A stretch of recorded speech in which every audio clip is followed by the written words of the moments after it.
नहमदुहु व नसल्ली व नसल्लिमु अला रसूलिहिल करीम अम्मा बाद फ़ाऊज़ु बिल्लाहि मिनश्शैतानिर रजीम बिस्मिल्लाहिर रहमानिर रहीम।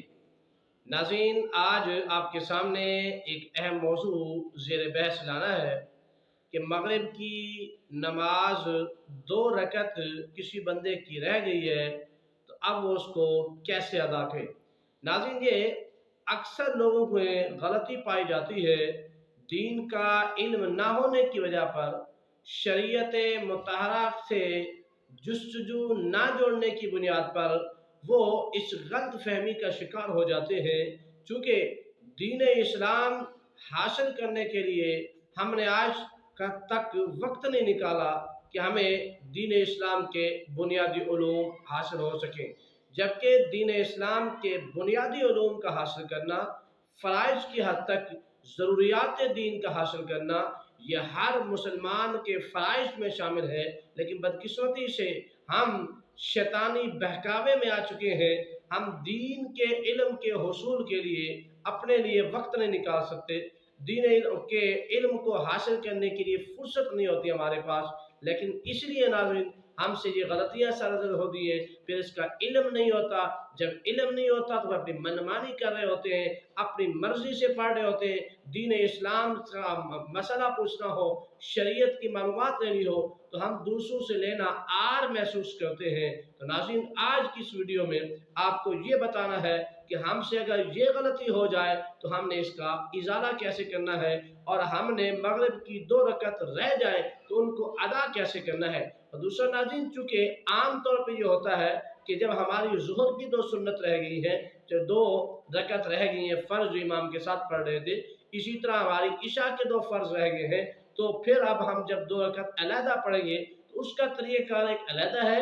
लेकिन यहाँ मगरिब में थोड़ा डिफरेंट तरीका है, जिसलिए लोग अक्सर गलतफ़हमी का शिकार हो जाते हैं। नाज़रीन, बाकी नमाज़ों में ऐसा होता है कि अगर 2 रकत हमसे रह जाए तो हम उसको जब पढ़ेंगे तो 2 रकत ही इकट्ठी पढ़ेंगे, फिर हम अत्तहियात में बैठेंगे। लेकिन मगरिब के लिए थोड़ा उसूल चेंज है। यानी अगर आप मगरिब में इमाम के साथ दूसरी रकत में शामिल हुए हो, इमाम साहब अत्तहियात में थे या किसी भी हालत में थे और आप दूसरी रकत में थे, आप दूसरी रकत में उसके साथ जब शामिल हुए हो, तो अब तरीक़ाकार शरीयत ने यह बयान किया है कि इमाम के साथ आपने तीसरी रकत पढ़नी है। और जैसे ही इमाम के साथ आपने तीसरी रकत पढ़ ली, अब इसके बाद इमाम ने सलाम फेर देना है। अब आपने क्या करना है, शरीयत ये रहनुमाई करती है कि जब आप खड़े होंगे, क्योंकि आपकी 2 रकत रह चुकी थी, इमाम के साथ आपने 1 रकत पढ़ी है, अब आप 1 रकत पढ़ के फिर अत्तहियात में बैठ जाएंगे और अत्तहियात बैठकर आप जो है निस्फ़ अत्तहियात यानी तशहुद पढ़ के आप फिर खड़े हो जाएंगे और फिर आप 1 रकत और पढ़ेंगे, फिर अत्तहियात में आप बैठेंगे। यानी यूँ समझिए कि आपकी मगरिब में टोटल जो अत्तहियात बनेगी, टोटल जो तशहुद में बैठना आपके लिए बनेगा, वो 3 मरतबा बनेगा। पहले इमाम के साथ आपने अत्तहियात पढ़ी, दूसरी आपने 1 रकत पढ़ने के बाद बैठ जाना है। अब आपकी 2 रकत हो चुकी हैं, 1 इमाम के साथ, 1 आपने अकेले पढ़ ली।